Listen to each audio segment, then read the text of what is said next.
The Outback Championship Wrestling podcast is brought to you with help from our sponsors. Hungry Jack's, the burgers are better at Hungry Jack's. Borchard and Moore, barristers and solicitors. Leah Sigler, Australasia. Ballarat Wildlife Park, where we like to take our international guests to cuddle koalas and pat kangaroos. Ashwood Secondary College, our home base. Park Regis Hotels. And Are You OK? You can like us on Facebook at facebook.com/OCWAUS, follow us on Twitter at OCWAUS, and check our website at OCWAUS.com. Welcome to the podcast. Today I get the privilege to speak with Outback Championship Wrestling's World Heavyweight Champion, Drew Galloway.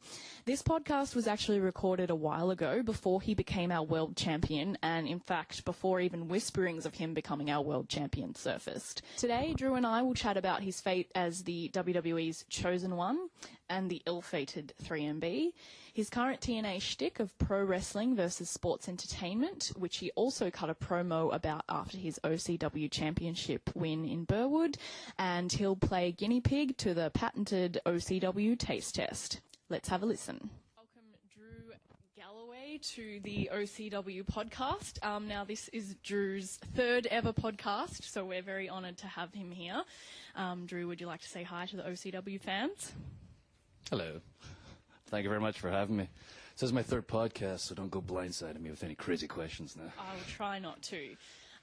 But first off, let's get into probably what most listeners would like to hear you talk a little bit about. I know you've spoken on Chris Jericho's podcast about your WWE release. Would you like to elaborate a little bit on that for our podcast? Well, there really isn't much to say that I haven't said already. I was in 3MB, really no logical way to transition me into a serious role, never mind another role, and with the cost-cutting measures at the time, it was the most logical thing for them, and for myself, it was the best thing for me. They gave me the opportunity to go out there and re-establish myself, which was my goal at the time, as I told Chris, and now, well, about 8 months later, I think it is, I've been very fortunate that things have worked out the way they have, and things are going very well right now, and that's thanks to a lot of people believing in me and giving me the opportunities that I've had. Absolutely, and you debuted on Impact a few weeks ago, and how are you feeling about that? I mean, I know you just said things are going really well for you, but would you like to talk a little bit more about that? It was great. What can I say? I was in the UK, I had a show in Scotland. They called me. I wasn't too, I wasn't looking to get back on US TV that quick, let's say. So I was very happy the way things were going with my independence in Scotland, the UK, the scene's booming, and being about my name for myself with the Evolve Championship and defending it across the world, and I was, doing good money, which is also good. But I was happy, most importantly. So I just wasn't looking to go anywhere, and they spoke to me and they told me pretty much, we just want you to be you. We just want Drew Galloway. We want Drew Galloway to wrestle as Drew Galloway, talk as Drew Galloway, be yourself. And as soon as I got there, they were true to their word, and all I've done is be myself, and that's all I've done the past 8 months, and that's what I'm happiest doing, is being Drew Galloway. And I debuted in Glasgow, what can I say?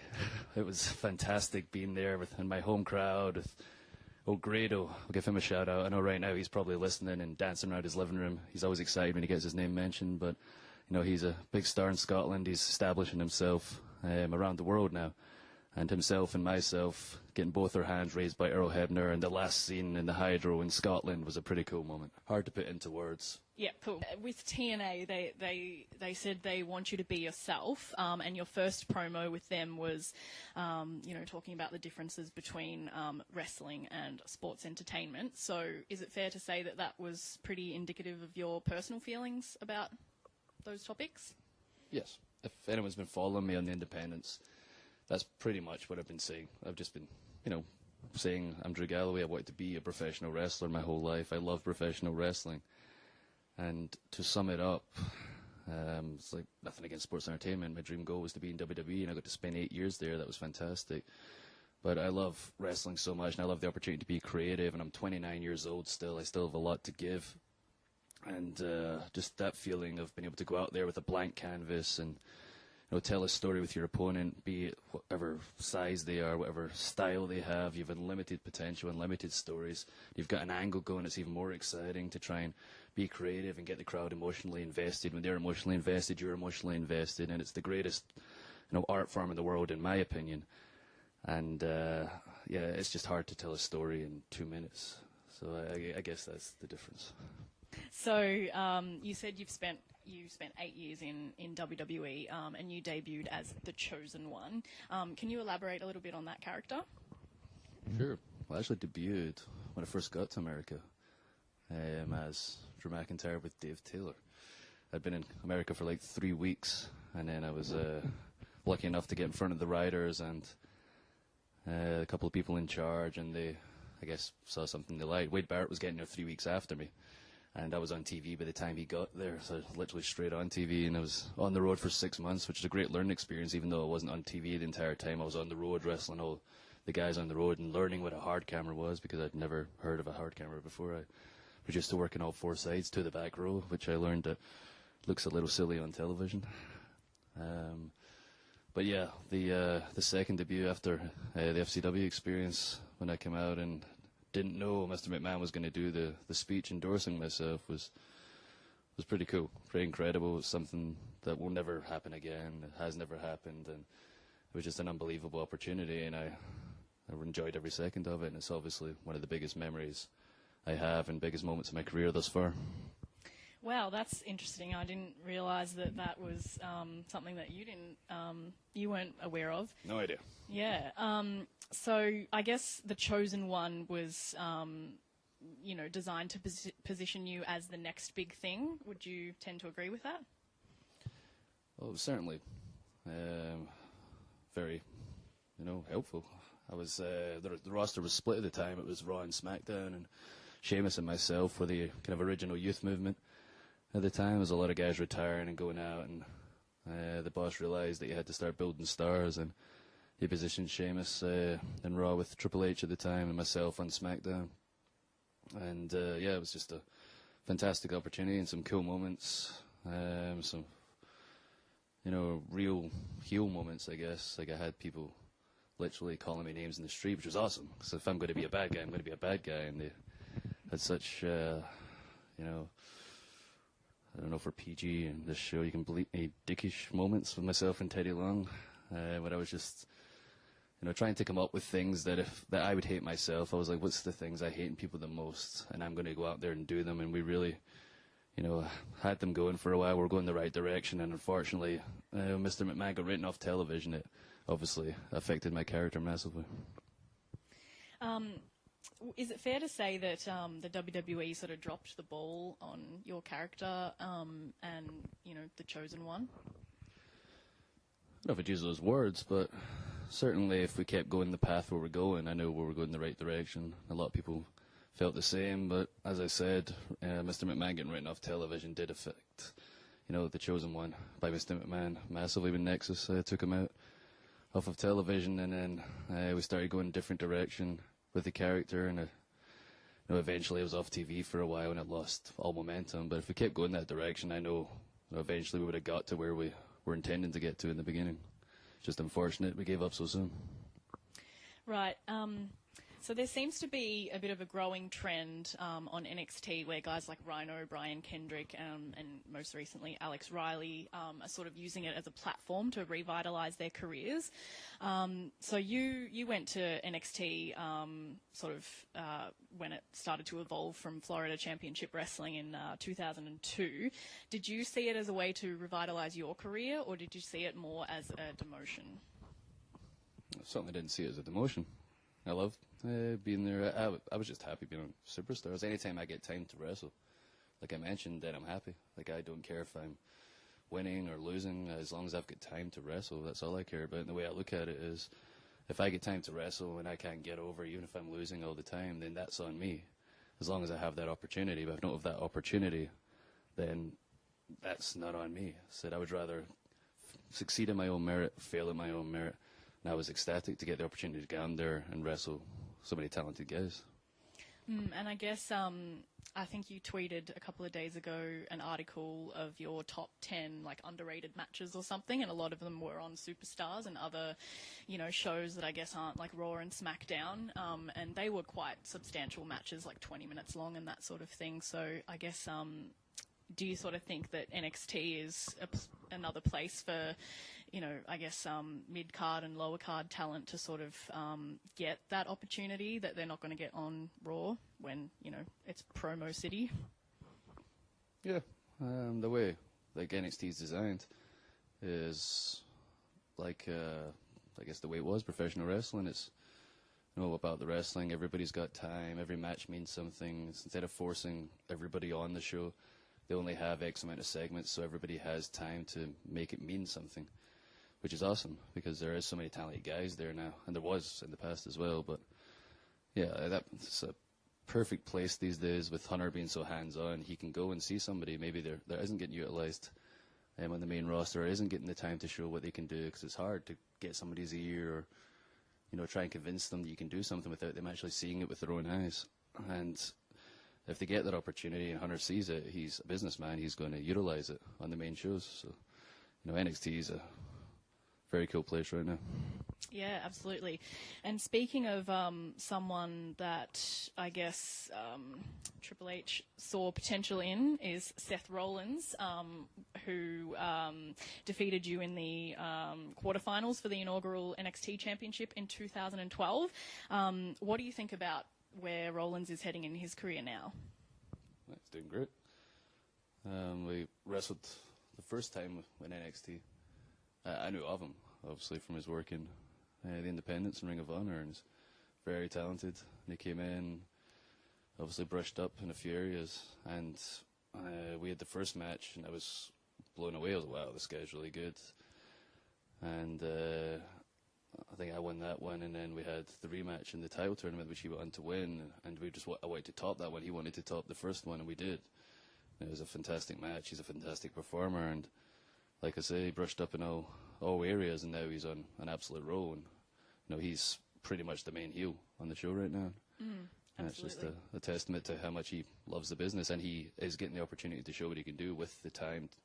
Like, he does get the promo time, but more importantly, the match time, and he's getting over with the wrestling because he's so good at it.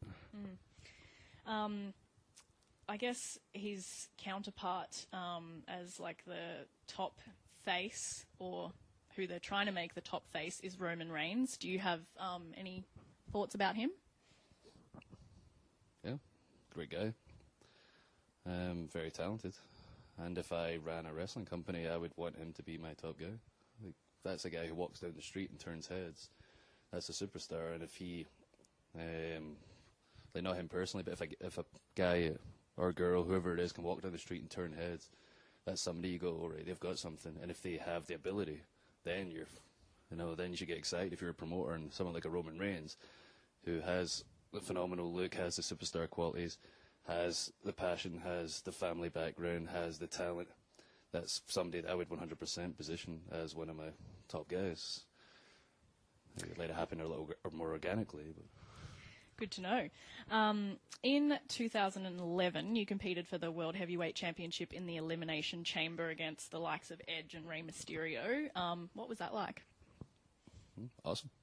Again, character-wise with the Chosen One stuff, it was kind of stagnant, hadn't done much in a while, and then the Elimination Chamber came around. I ended up in that, and it was one of my, I guess, performances with the most rave reviews, if you like. The fans really spoke up after that and said, okay, wow, they must be about to do something with Drew after the Elimination Chamber performance. But again, nothing really came of it, which is unfortunate. I really enjoyed that match, and people like Ray and Edge were speaking up for me. I believe Ray spoke to Miss McMahon about doing something, but he was in something at the time, and it never materialized. And it was just, timing. That's professional wrestling. It's just timing and everything, and it was unfortunate timing when it came to the old Chosen One.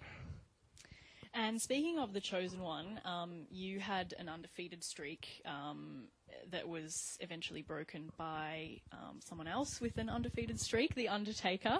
What was it like working with him? Awesome. Amazing. Phenomenal.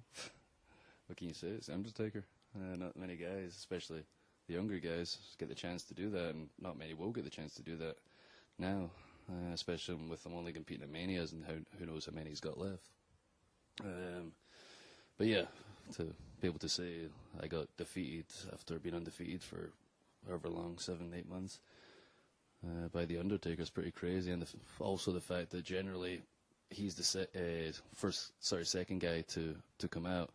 If you notice when you watch back the old matches, the opponent will always be in the ring, and then the Taker will come out. I was one of the few people that came out after him. He was already in the ring, which was pretty crazy.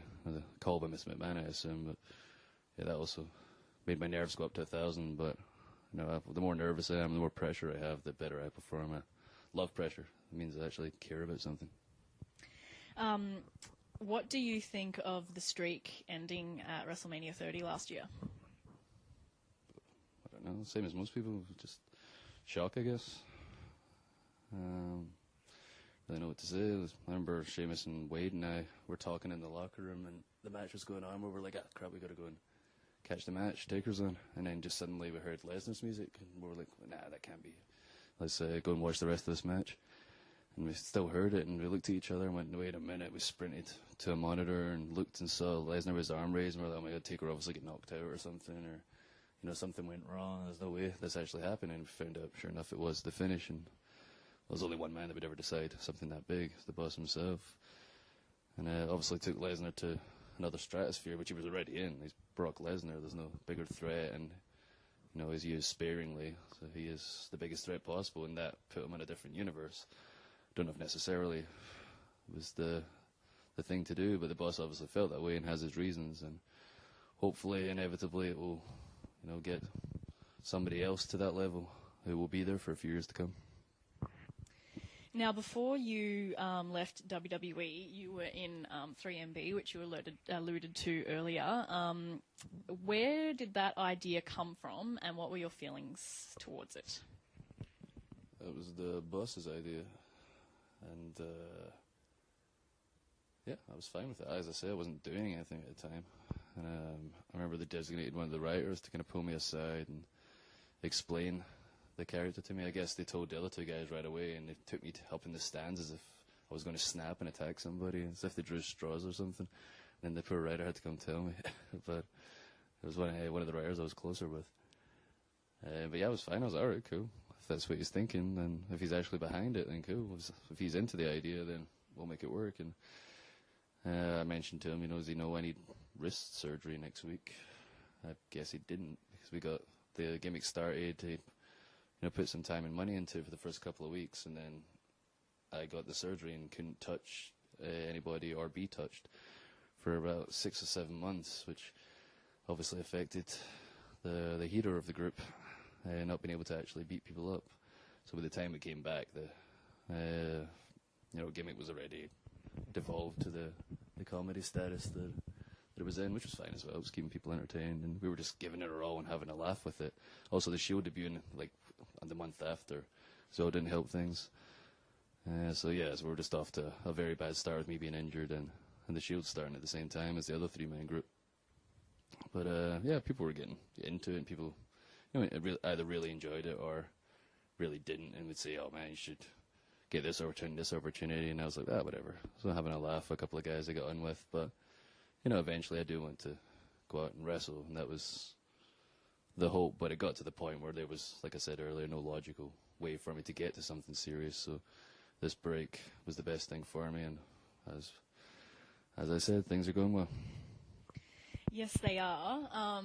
So apart from, I guess, Alberto El Patron, who is wrestling for OCW on Friday along with yourself, and probably Rey Mysterio now, you'd be one of the hottest commodities on the indie circuit. Where have you been wrestling since leaving WWE? Everywhere and anywhere. Just pretty much places where the top talent are. Like, I left, I had a specific goal. I wanted to go where the best wrestlers in the world were, just to show what I could do. Like, I know I can hang with the best in the world. I've not been doing anything relevant wrestling-wise on TV for a couple of years, so it's hard for a lot of people, to, one, remember what I did before, two, just hadn't seen me do that before. And I got that opportunity, especially with the Evolve, wrestling some of the best wrestlers in the world. And I said no to a lot of places who offered really good money, just because I saw them as, somewhere that is essentially a backyard wrestling company, let's say, like people with their parents' money, whatever, running wrestling shows. I don't want to be associated with that. I see that as a pollution in professional wrestling, and was bringing it down. Like, shows like that happen, and then people come to it, and they tell their friends, like, oh, the wrestling sucked. Next time a good show comes to town, they're like, oh, last time I went to wrestling, it wasn't very good. So that affects the good show, which inevitably killed wrestling. So I've been going around just anywhere I could with the best wrestlers, and that includes Evolve in America, ICW in Scotland, Tommy Dreamer's House of Hardcore. God, I'm going to miss places. Wish I wasn't so jet-lagged right now. But just pretty much anywhere the best of the best are, you're going to find Drew Galloway. And OCW included. That's why I'm here. So you mentioned Evolve. You're their current heavyweight champion, and you are also the Insane Championship Wrestling heavyweight champion, which you originally won in 2006 as their first ever champion. So what's it like, sort of coming full circle again, I guess? Awesome. Incredible. The ICW started as Mark Dallas, the promoter's dream to do something different, have an adult-based show in the UK market. It was all family shows, and he loved ECW, as we all did when we were younger, and had this idea for an adult-based show, like not just over-the-top swearing, just not having any restrictions. And we tried it. Didn't get many people in. The shows were fun, the shows were good, but there wasn't many eyes on it. And when I left, it was like the same, maybe 100 people, whatever, 150 people. Then the BBC in the UK did a documentary on them and followed some of the characters. And after it came out, I guess they expected about a few 100,000 viewers. It ended up breaking 1.3 million or something. And ICW was off and running, and people were... the shows were selling out left and right. People were absolutely loving it. It became part of the culture in Glasgow. And now we've got a tour coming up in 2 weeks across the UK, which, as far as I know, has been sold out everywhere. Everybody is just ICW crazy right now. And it's just awesome to see it just get to that level and be a part of it, and hopefully get them to that next level, which is television. And it's very, very close right now. So you're putting those titles on the line on Friday night against our heavyweight champion, Andy Phoenix, who will also be putting his title on the line. Have you done any research into your competitor at all? Oh, yeah. I know he's undefeated for, I knew the day the other day. I've got the old fried brain right now, 357 days or something, is that right? Yeah, that sounds about right. It's over a year, so... Come on, I thought you would know. But not exactly. 357 is what comes to mind. But yeah, I've done my research. I know he's the man to beat, and that's who Drew Galloway wants to wrestle. I only want the best, and he is the absolute best, obviously, around here. He's cocky, which is cool. I admire someone who's confident, and I hope he's ready. I don't go in there and pussyfoot around. When I come in, it's going to be a war every single match I'm in. I pride myself, and you're not going to see through any of my stuff because it's real. Well, I'm really excited for that match, so it should be a good one. I guess let's talk a little bit about your personal life. So you have a criminology degree. Is that something you see yourself using in the future at all? If, after wrestling? Probably not going to finish wrestling, so I'm like, I don't know, ever. So, I don't know, it'd be hard to walk into, somewhere and say, okay, I'm ready to use this. It's like, all right, cool. Drew, you're like, what, 50-something? And hopefully, done well in the old wrestling, made your money and whatever, and you want to try and do something with criminology. Let's see that resume.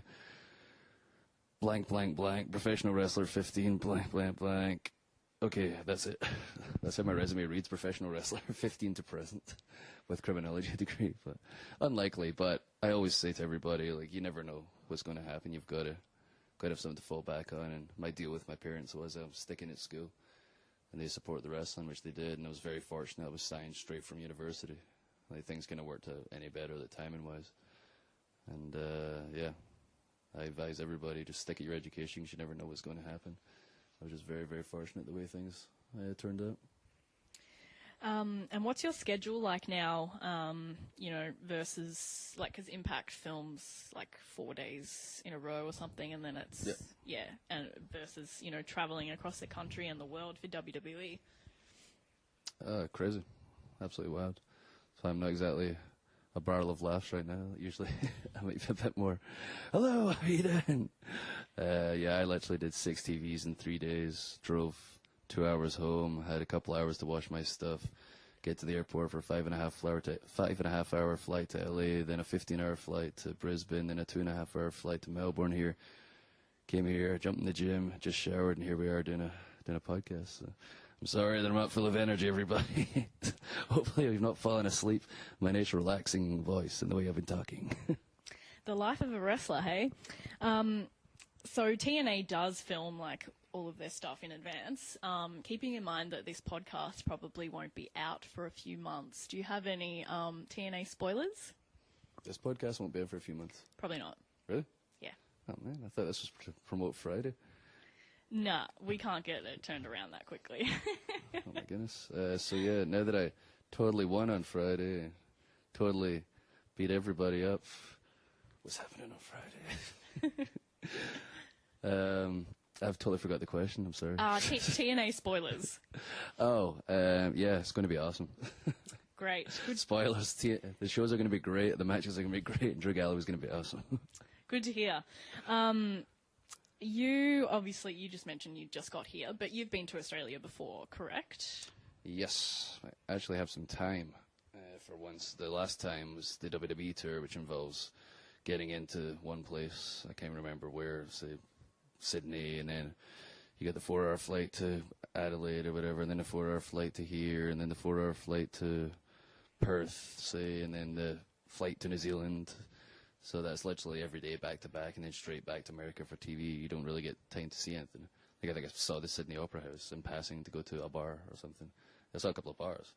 That was like the extent of my sightseeing. So this time I actually plan to see some stuff because I have a couple of days, which is nice.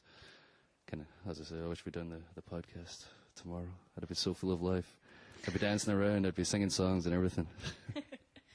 So what are some of the things that you've got planned to do in your spare time before the show? Ride a great white shark, box a kangaroo, arm wrestle a koala bear, the usual. This is the taste test portion of the program. So we've got some Aussie foods for Drew to try. The first one he's smushing about with the spoon is Milo. So do you want to give that a try first off? Was Milo alive before he got blended? No. It's just like a, I guess, Nesquik or like a chocolatey, like, energy drink thingy. It's all nice, I promise. Right. Nesquik that doesn't... It's probably my stirring skills that are questionable at this point. Not bad. Milo is tasty. Yes, I told you. So this is a lot of chocolate. Yeah, I know. OCW management wanted like kangaroo and stuff, but yeah, I'm not so into that. Which would you like to try next? Let's see. I've got 2 more chocolates and some bread and Marmite. It looks like Vegemite is the Australian term. All right. Sorry, I dropped the Vegemite. All right, here we go. All right.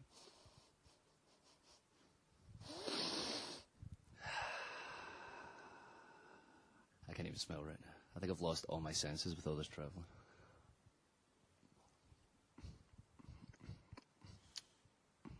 My taste smell is still here, though. My taste sense is still there because it tastes like crap. Okay, he's spitting that out on the table now, so... Let me drink Milo quick. Milo chaser. Oh, the Milo's so damn good. The Vegemite is so damn bad, though. Vegemite, you suck! I disagree, but I guess, I've grown up with it, so... Like Marmite says, you either love it or hate it. Yeah. And I absolutely despise it. Fair enough. Well, at least you've got 2 more chocolatey things to wash it down with. Oh, here we go. So we're going for the Tim Tam now. Tim Tam. All right. Looks perfectly normal.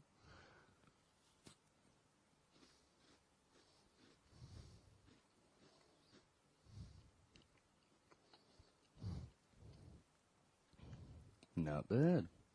Tim Tam gets a Drew thumbs up. Nice. And finally, the Caramello Koala. All right, this caramel koala looks a lot like a chocolate bar in the UK. I can't remember what it's called, though. It's definitely not in koala form. I feel weird eating it when it looks like a koala. Yeah. I said I hate when they did that. It's like, it's got a big happy face, it's got a CK in its top, it looks so happy, it's going to school, like, oh, I'm a little koala, I'm so cute. And I'm going to bite your head off. Ah! I feel bad. I just bit the koala's head off. It tastes though. I don't regret it. Look at this face. This is a face of no regret. Okay. Bit the cute koala's head off. Good to know. And I guess that concludes the OCW podcast. There, let me. You feel free to save your you can chuck the I'm mashing the Vegemite yearly. But I think of Vegemite. Sucks. Get over here, Milo. So thank you for being our second ever podcaster, Drew, but as I was saying earlier, this probably won't air as the second podcast. So any parting words for the OCW fans? I had a great time at the show. What else can I predict is going to happen between now and then? I beat the kangaroo in the boxing match, the koala beat me in the arm wrestle, and the shark, and I got into a little bit of a battle, but we're good friends. Then we went for dinner and we sorted things out. And also, thank you for having me. Thank you for supporting me. Thank you for coming along to the show. If you're listening to this, hopefully you did come along to the show. Thank you for cheering for me. I assume you did. And, just thank you for being fans of professional wrestling. I do appreciate y'all, and hopefully you didn't fall asleep with me being so tired in the podcast. Hopefully the taste test woke you all up. So thank you very much, everybody, and thank you. Thank you.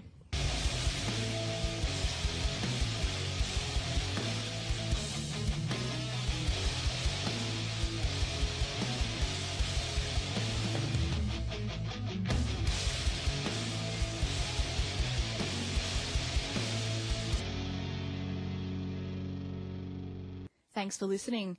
Future guests of the podcast will include Alberto El Patron's personal ring announcer, Ricardo Rodriguez, former WWE superstar and current TNA star Brodus Clay, now wrestling as Tyrus, as well as Robbie E.